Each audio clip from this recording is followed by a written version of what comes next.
Hi there, Galen here. Today I'm showing a beautiful stencil and die combo along with stamps to make a beautiful leaf scene with a little village inside. I'm using Unity Stamp Company stamps called Biddy Forest. Those are stamped in different colors, and also the ones that were black and white, I just went ahead and stamped in black and then added touches of Copic like just around the areas, but the trees were solid, so I just used ink for those. And the stencil is just so pretty. It has this beautiful maple leaf in the middle. I'm going to show 3 ways to use the stencil and die that coordinate with each other.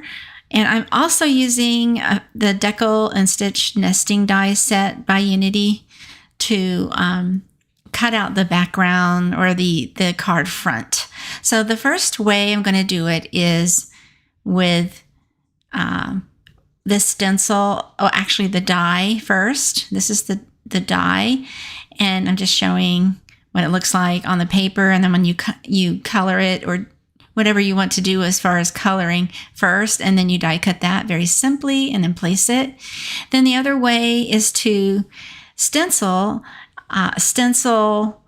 just the leaf part of the stencil so that you have more of an outline, and then to use the open part of the stencil to just stencil a leaf only. So I'll show you first the die. Putting the die together is just so simple. I made a little scene and then I just die cut it out, and this leaf is beautiful just on its own.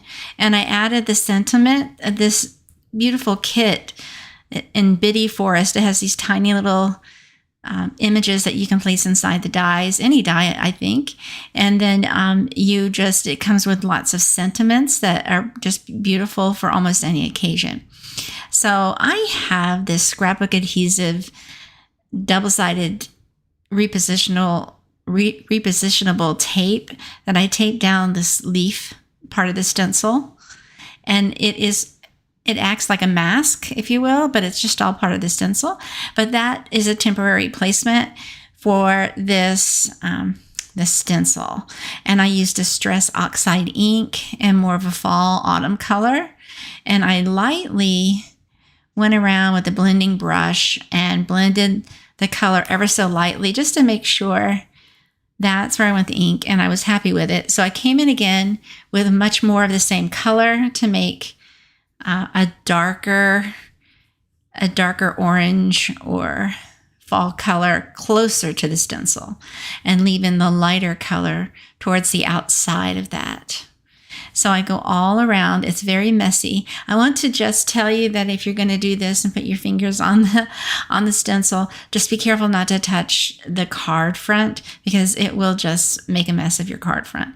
So I cleaned off my hands really good. I'm using a paper towel to touch and put pressure on that panel so that I don't get fingerprints on the panel. So I clean my hands before this, and then you just take clean fingers and you rub off that excess glue, adhesive, repositionable adhesive. It rubs right off, and just wipe it away into the garbage, and then you're ready to add adhesive and place that right onto the card base.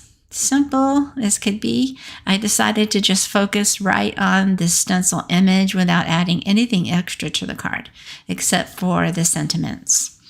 Here's another pretty sentiment. So you saw the die, then you saw the leaf masking stencil. Now you're going to see the stencil with the opening in the center.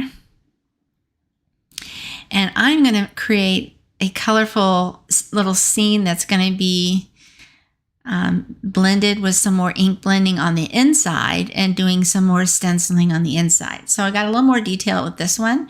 You want to place this open part of the leaf however you'd like it.